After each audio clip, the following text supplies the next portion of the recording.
पंचो राम राम मोहन भैया।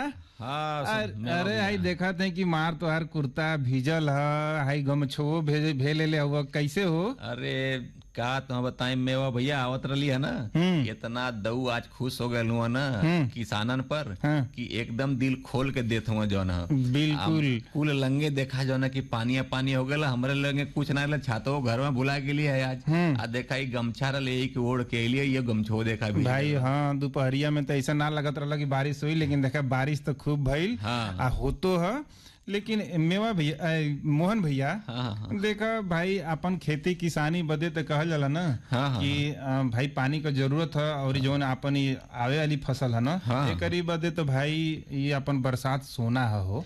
एकदम देखा कितना चतुर लोग हुई ना किसान भाई लोग, तो यही लगले देखा पार भी हो जी। बिल्कुल अपन शुरुआत कुछ कर दिले हुआ लोग करे, अब तो एकदम शुरू कर दिया अब यही पर रोपनी चालू कर दी है। अब केहू से पूछिया नहीं कि जेकर बिया तैयार है ना, अब देखा बिहाने से लोग रोपनी लगा के खाली हो जाए जल्दी। बिल्कुल बिल्कुल भाई कहल जाला ना कि भाई खेती जब आगे हुई तो आगे पहले हमनी के फसल भी तो मिली, तो भाई हर चीज में आगे तो रह ही के चाहिए। लेकिन कहल जाओ ना मोहन भैया, तो देखो हमनी को अपनी खेती पर निर्भर है जा, किसान मनई है जा।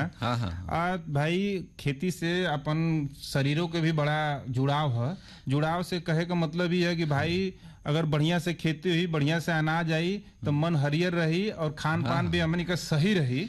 एकदम सही बात कला। जब खैबा न करी तो जो न कि ओकरे शरीर में लगी कौन चीज। बिल्कुल। लेकिन मोहन भैया ना देखा, अगर हमनी का अपने शरीर का बात करते हैं या स्वास्थ्य का बात करते हैं कि भाई अपने खान पान से, अपनी खेती किसानी से, लेकिन अपन कुछ शरीर का ऐसा भी अंग हुआ जोना से अगर कहल जाओ ना तो भाई उससे आपका कोनो नुकसान ना हो, लेकिन वो केहू बदे ना बहुत बड़ा एगो कहल जाओ ना कि ओकर जीवन का जरिया और ओके आगे संसार के कैसे देखे के है, संसार के कैसे जाने के है, वो चीज का भी अगर हमनी का ना अपन कुछ न दे के भी एगो ऐसा दान है। तू समझे तो ना हम कौन दान की बात करते हैं? नेत्रदान की बात करत हुआ। बिल्कुल भाई नेत्र ऐसा चीज है, अपनी आंख ऐसा चीज है मोहन भैया कि भाई देखो जेकरी लगे ना है ना भाई, अब हमारी लगे तो है तो हम तो ना महसूस कर सकते हैं, लेकिन जेकरी लगे ना है अगर उसे पूछल जा तो ऊ अपन अगर कहे तो ऊ अपन व्यर्था बताई ना। तो भाई देखा कहल जाओ ना तो जेकर आंख है ओकरी आंखी से पानी तो आई जाला। अब भैया खाली बस 2 मिनट के लिए आंख बंद करला आ देखा कि लगी कि पूरी दुनिया जो है ना कि अनहार हो गई। बिल्कुल। आज ये पूरा जिंदगी जो है कि एक और जो है पूरा आंख ना बाय वो ना देख पाओ था, वो सोचत हुई ना कि नहीं हम दुनिया देख लेंगे कौन कैसन बा।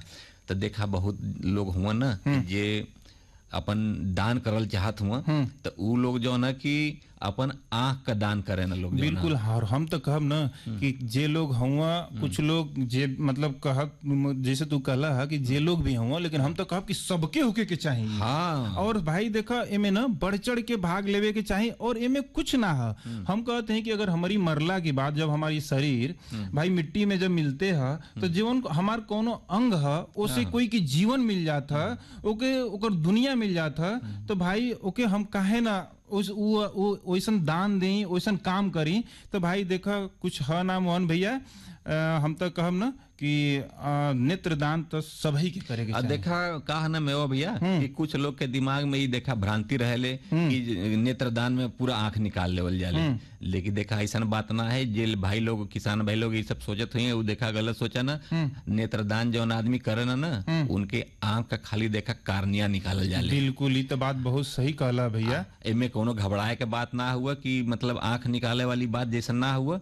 आज सब लोग के जो ना कि अपन कार्निया जो ना कि दान करे, ताकि तू भले मत रहे दुनिया में लेकिन तू न रह के भी दुनिया में मौजूद रह। बिल्कुल भाई। अगर केहू की तू रोशनी दे दिया ना मोहन भैया, तो देखा भाई सही तू कहला है कि तू न रह के भी दुनिया में हुआ, फिर वही चीज दूसरा में जाई आ कहल जाओ कि वो ना हमेशा बनल रही भाई। तो हमनी के ये चीज पे पहल करे के हुई और जे अपने आस पास भी है हमनी लोगन के मोहन भैया ना समझावे के हुई, बतावे के हुई। अजय भाई तनी होशियार चलाक है, हम तो कहब कि ओहू के पहल करे के चाहिए, अपने अगल बगल के लोगन के बतावे। हम कहब तो मेवा भैया की मरे के तो सबही के एक दिन हुआ।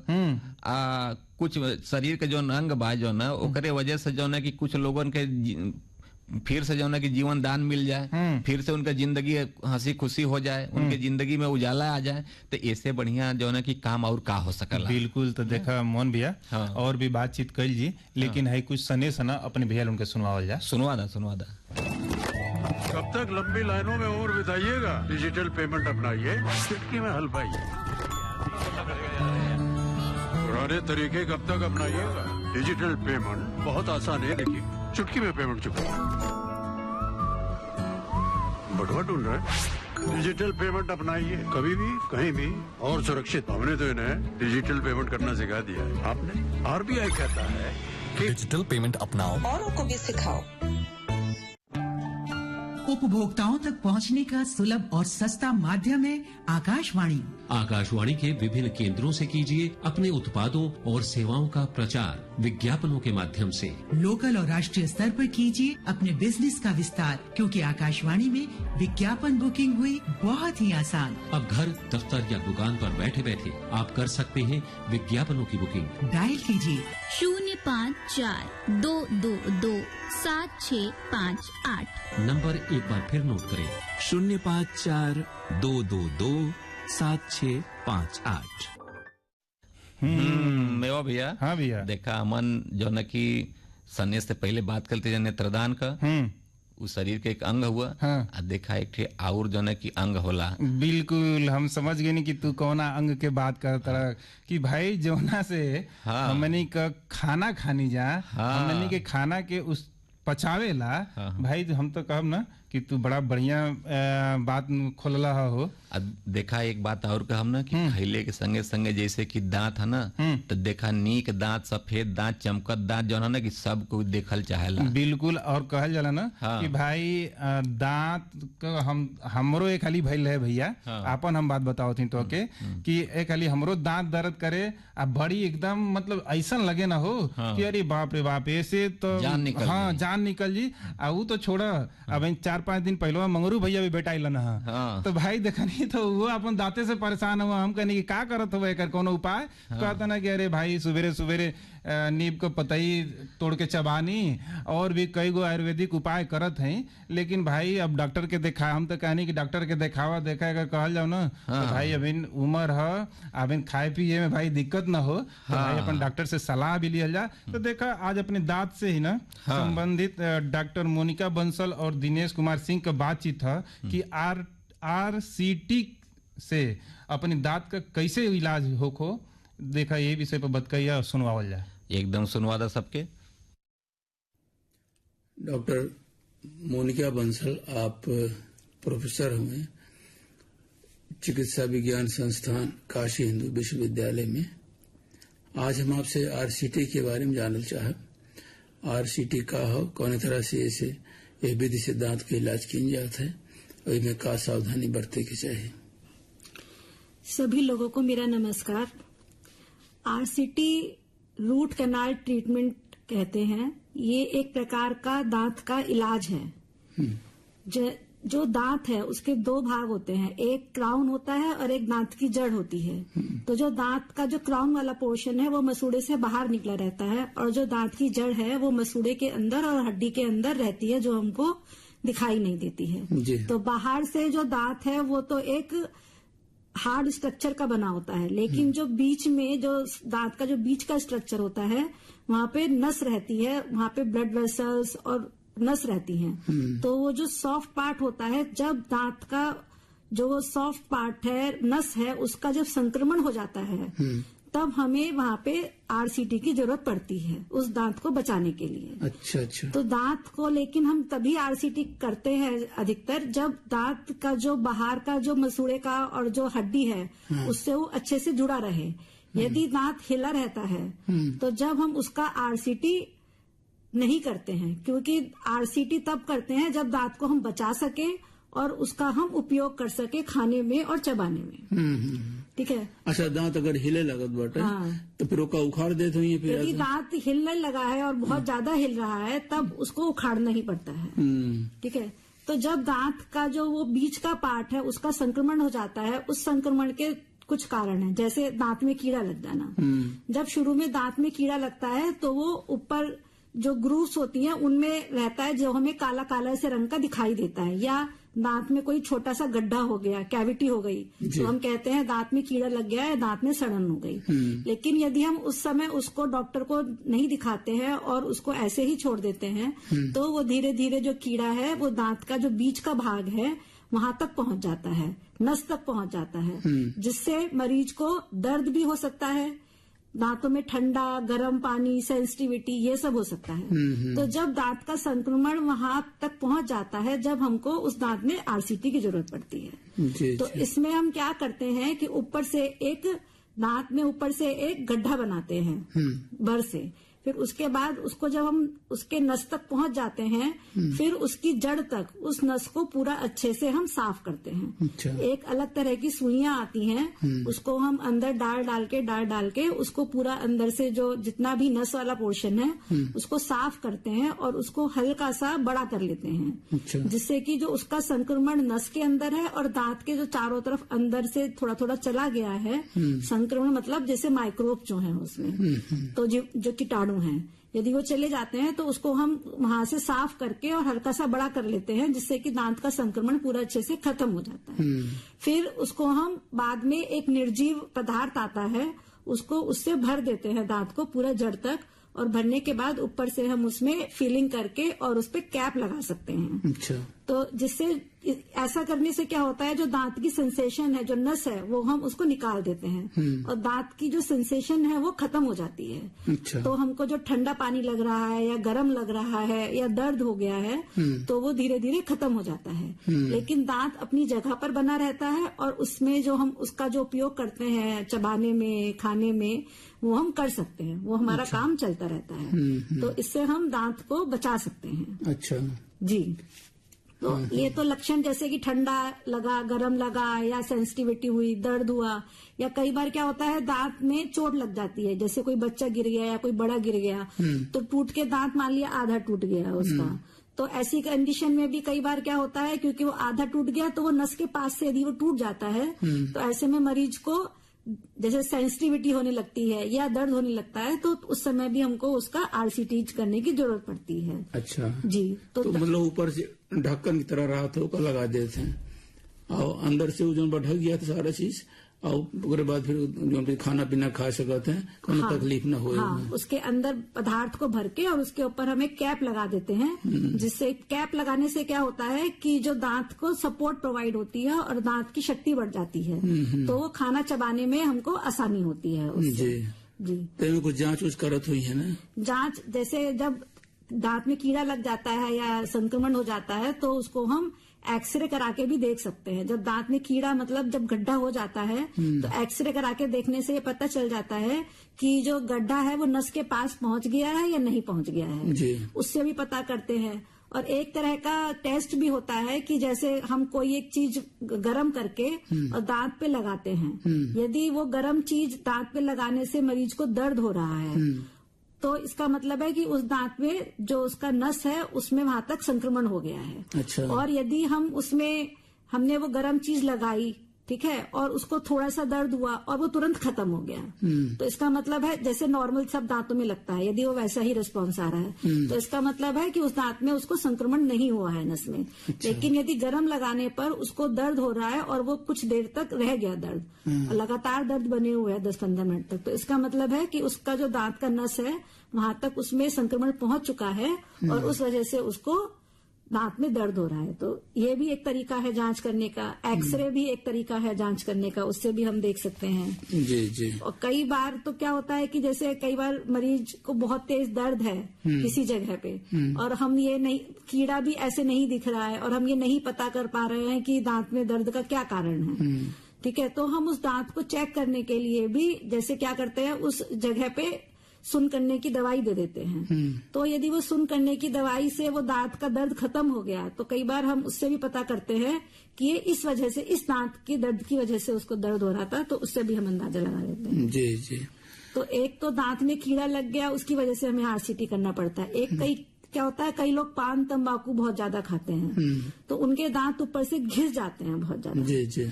स्पेशली पीछे के दांत। तो जब वो पीछे के दांत बहुत ज्यादा घिस जाते हैं तो घिसने के बाद वो नस के पास पहुंच जाते हैं। तो ऐसे मरीजों को भी बहुत ज्यादा दांत में सेंसिटिविटी होती है, जैसे थोड़ा सा भी गर्म लिया या थोड़ा सा भी ठंडा लिया तो बहुत तेज दांत में दर्द होता है। अच्छा। तो उन मरीजों में भी हमको दांत में RCT करने की जरूरत पड़ती है। तो जिससे हम दांत को बचा सकते हैं। जी। तो डॉक्टर साहब जैसे वो तो निर्जीव हो जाते हैं, हाँ। जब आप RCT करते हैं तो कितना दिन तक चले हो फिर वो?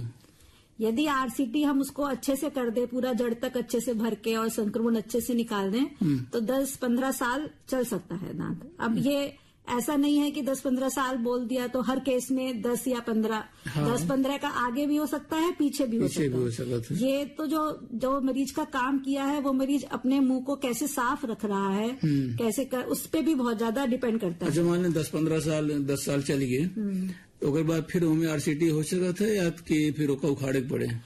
ये देखना होता है। मान लिया जो हमने जिसमें RCT किया है, कई बार क्या होता है कि जब RCT कर देते हैं तो वो दांत धीरे धीरे निर्जीव होने की वजह से थोड़ा ब्रिटल कमजोर वैसे हो जाता है। तो कई बार जब दांत टूट जाता है, जहाँ पे जो क्राउन वाला पोर्शन जो होता है जो मसूड़े से बाहर निकला रहता है, वहां से कई बार दांत टूट जाता है कमजोर होने की वजह से। अच्छा। तो यदि दांत ऊपर से टूट जाएगा और खाली दांत की जड़ रह जाएगी तब हम उसका RCT नहीं करते हैं। हाँ, तो उखाड़े पड़ेगी। क्योंकि यदि ऊपर कुछ रहेगा ही नहीं तो हम उस पर कैसे कैप लगाएंगे, कैसे रेस्टोरेशन करेंगे उसका, तो वो कैसे चबा पाएगा। अल्टीमेटली हमको उस दांत को हम इसलिए रख रहे हैं क्योंकि उस दांत का हम यूज कर सकें। तो जब हम उस पर कर ही नहीं पाएंगे तो उसका यूज भी नहीं हो पाएगा। तो ऐसे में जब दांत की जड़ी रह जाती है खाली तो उसको हम उखाड़ सकते हैं और उसके बाद दूसरा दांत लगा सकते हैं। धीरे धीरे खराब हो लगा था वो RCT के बाद भी? हाँ, RCT के बाद भी खराब हो सकता है। हाँ। ये इस पे भी डिपेंड करता है कि मरीज कैसे साफ सफाई रख रहा है, वो कितना डॉक्टर के पास जाके दिखा रहा है कि एक बार RCT कराए और फिर उसके बाद वो डॉक्टर के पास नहीं दिखाने गए, बीच में साफ सफाई नहीं कराई, वहाँ पे धीरे धीरे गंदगी जमती रही, मसूड़े ढीले हो गए तो वैसे दांत, या फिर दोबारा से कई बार क्या होता है दोबारा से कैविटी कीड़ा लग गया दांत में तो भी उससे दांत खराब हो जाएगा। तो उसको रेगुलर दिखाना पड़ता है डॉक्टर को कि दांत में कोई समस्या तो नहीं हो रही है। हाँ, जी। तो डॉक्टर साहब खर्चीला कितना रहा था? खर्चीला तो अब जैसे BHU में भी होता है RCT का इलाज, बाहर भी होता है RCT का इलाज। तो सब जैसे कोई 1000 में 2000 में, अब BHU के अंदर भी होता है तो वहाँ पे जो पर्ची इसका RCT का जो होता है वो 600 रुपए की पर्ची कटती है। अच्छा। तो बाकी ये 6 नंबर कमरे में ज्यादा होता है RCT, 6 नंबर कमरे में ही उसका स्पेशलाइज्ड है वो। जी जी जी, जी। हाँ। और बाहर अगर कराओ तो ज्यादा महंगा पड़े? बाहर कराने में अब हर जैसे रेट तो सबका अलग अलग है। हाँ। जी। तो RCT जोन बाटे अगर दांत कुछ गड़बड़ होत बाटे तो शुरुआत बाटे तो उस समय RCT ज्यादा ठीक रहे। शुरुआत में यदि हम दिखाएंगे तो RCT की जरूरत हो सकता है ना भी पड़े, खाली हमें जो फिलिंग करते हैं, जो मसाला भरते हैं, उससे हो सकता है ठीक हो जाए। जी, जी। लेकिन हम नहीं दिखाते हैं और वो नस तक पहुंच जाता है और दांत में दर्द हो गया या ठंडा गर्म पानी लगने लगा, या कई बार मरीजों को रात में सोते सोते दर्द होता है। जी, जी। तो तब हमको उसको, यदि वो दांत नहीं हिल रहा है और हम उसको बचा सकते हैं, दांत में मतलब कीड़ा इतना लगा है कि दांत पूरा खराब नहीं हुआ है, जी, पूरा खराब नहीं होना चाहिए, वो बच सकता है, तब हम उसको RCT करके उसके ऊपर कैप लगा सकते हैं। जी। अच्छा, कैप भी कई तरह का होता है? कैप जैसे एक मेटल का आता है जो पूरा काले रंग का दिखता है हमको, वो मेटल का कैप होता है। एक कैप ऐसे होता है कि जिसमें अंदर एक मेटल की लेयर लगी रहती है और उसके ऊपर दांत के कलर का मटेरियल लगा रहता है। तो वो देखने में अच्छा लगता है क्योंकि उसमें बाहर की तरफ दांत का कलर का मटेरियल है और अंदर उसमें मेटल है, तो वो उसको स्ट्रेंथ भी प्रोवाइड करता है। ठीक है। और तीसरा है कि उसमें खाली वो दांत के कलर का ही मटेरियल होता है पूरा का पूरा, तो वो थोड़ा महंगा होता है। और सबसे सस्ता तो खाली मेटल वाला है, लेकिन वो देखने में नहीं अच्छा होता है। जी जी जी। तो डॉक्टर साहब आज आप आरसीटी के बारे में कौन तरह से दांत के इलाज की जात है जानकारी देने के लिए बहुत बहुत धन्यवाद आपका। बहुत बहुत धन्यवाद आपका कि आपने बुलाया, और मैं आशा करती हूँ कि लोग इससे लाभान्वित होंगे। मेवा भैया। हाँ भैया। ये देखा आरसीटी द्वारा दांतों का इलाज, ये देखा डॉक्टर मोनिका बंसल बहन रनी है और दिनेश कुमार सिंह भैया रहना, दोनों लोग जो ना कि बताऊना कि दांत के कैसे सुंदर बनावल जाए आरसीटी के द्वारा। बिल्कुल, इतने नहीं, एगो चीज हमके बड़ा ये अच्छा लगल है। हाँ, कि भाई देखा कहल जो मैडम आयल अली है, मोनिका बंसल जी, जो कहली है कि देखा अगर हमनी के शुरुआत में ही ना अगर दांत के दिखा दिया जाए डॉक्टर के, तो देखो वो दांत के बचावल जा सकेला। और बचावे से बढ़िया कि भाई समय से ओकर देख रेख भी कहलिए कि देख रेख करत रहे के चाहिए। और देख रेख के बाद अगर तोके शुरुआत ही में अगर थोड़ा सा भी लगत है, अगर हिलत है थोड़ा सा, चाहे हम कहते कि थोड़ा सा अगर दर्द भी करत है, तो भाई देखा ओके ना डॉक्टर के पास जरूर जाए के चाहिए ओकरा बदे। देखा ये तब बातचीत हो गई जो ना कि दांत के बारे में, लेकिन अब का कहत हुआ कि कुछ मर मनसान भी किसान भाई लोग के करीबा की बिल्कुल। तो है सुचरिता गुप्ता का ना किसानी गीत है। चलो सुनल जाए और भैया उनके भी सुनवावल जाए। सुनवा दा। खेतवा में गाहा गाहा सरसों फुलैले मोर बिरनवा हो, मोर बिरनवा हो, मनवा भवरवा बन जाए, मोर बिरनवा हो, मनवा भवरवा बन जाए। खेतवा में गाहा गाहा सरसों फुलैले मोर बिरनवा हो, मोर बिरनवा हो, मनवा भवरवा बन जाए, मोर बिरनवा हो, मनवा भवरवा बन जाए, मोर बिरनवा हो, मनवा भवरवा बन जाए।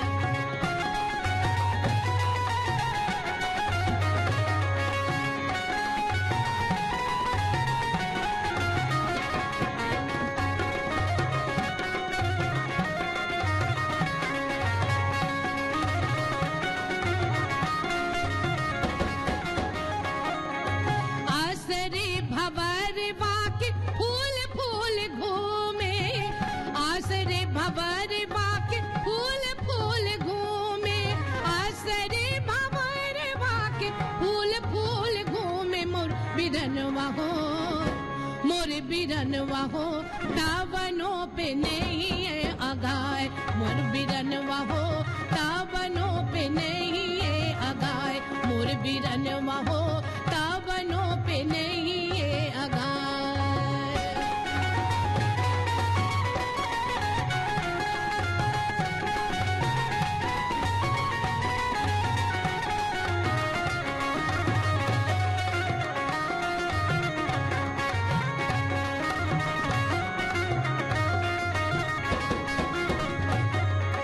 रसवा पियत कुल दीनवा सिरौले, रसवा पियत कुल दीनवा सिरैले, रसवा पियत कुल दीनवा सिरैले, मोर बिरनवा हो, मोर बिरनवा हो, धीरे धीरे होई गईल रात, मोर बिरनवा हो, धीरे धीरे होई गईल रात, मोर बिरनवा हो, धीरे धीरे होई गईल रात।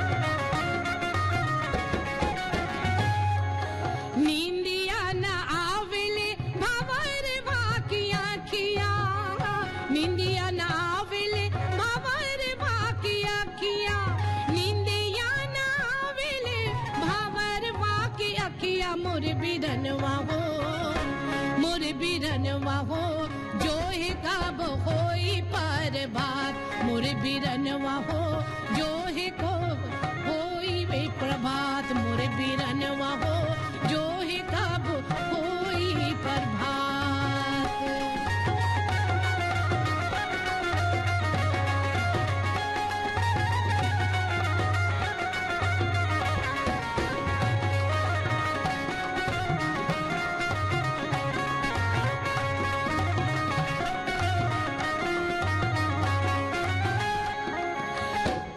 बजले बसूरिया भोरा हरी की जूनिया, बजली बसूरिया भोरा हरी की जूनिया, बजली बसूरिया भोरा हरी की जूनिया, मोर बिरनवा हो, मोर बिरनवा हो, बिहने भवर वाली हले आस, मोर बिरनवा हो, बिहने भवर वाली हले आस, मोर बिरनवा हो, जो ही कब होई पर बात, मोर बिरनवा हो, धीरे धीरे होई गईली।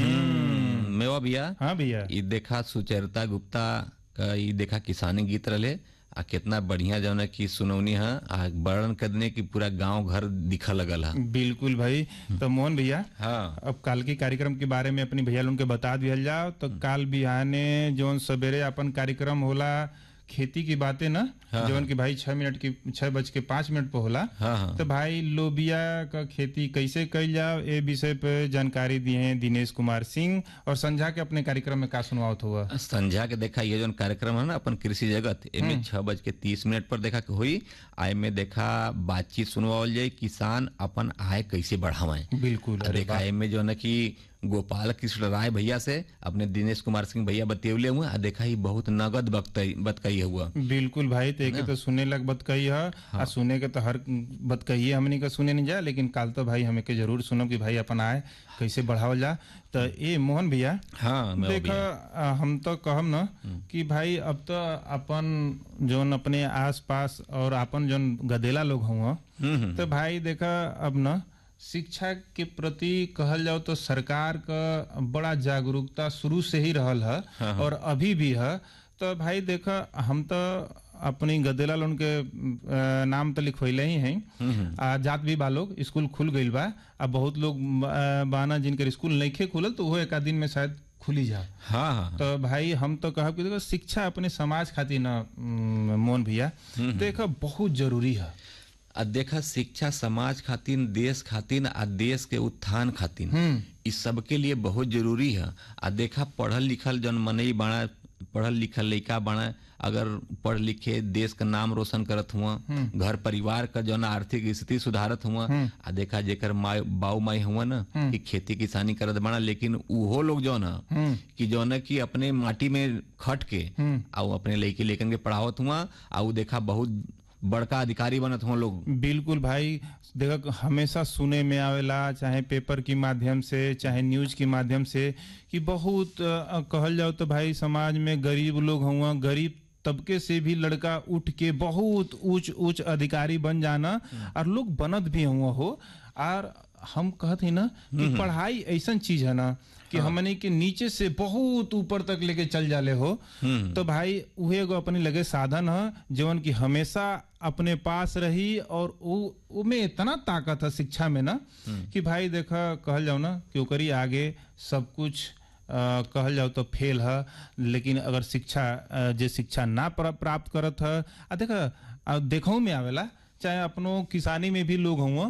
तो भाई का देखा अगर हमने का बानी जा तो भाई बहुत लोग ऐसा बाना अपने खेती किसानी में कि आज भी बैंक में जाइए तो भाई फार्म ना भर पावे ना। तो भाई उस समय शिक्षा का तनी अभाव रहे, शिक्षा तनी कमजोर रहे, तो भाई वो लोग उतना ना जागरूक हो पाई ना। लेकिन हम तो कहब कि आवे वाली पीढ़ी के ना भाई देखा समझे को हुई, बुझे को हुई कि आवे वाला समय में शिक्षा का ही मांग रही।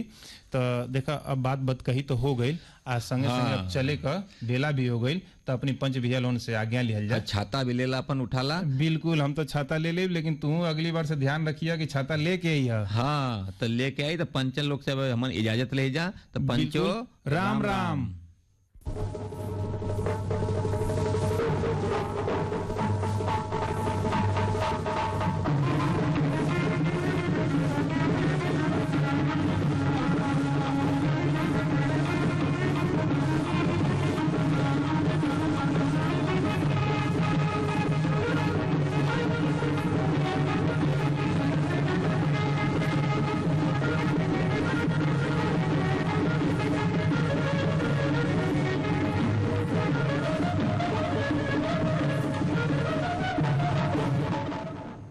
अभी किसान भाई सुन रहे थे अपना कार्यक्रम कृषि जगत।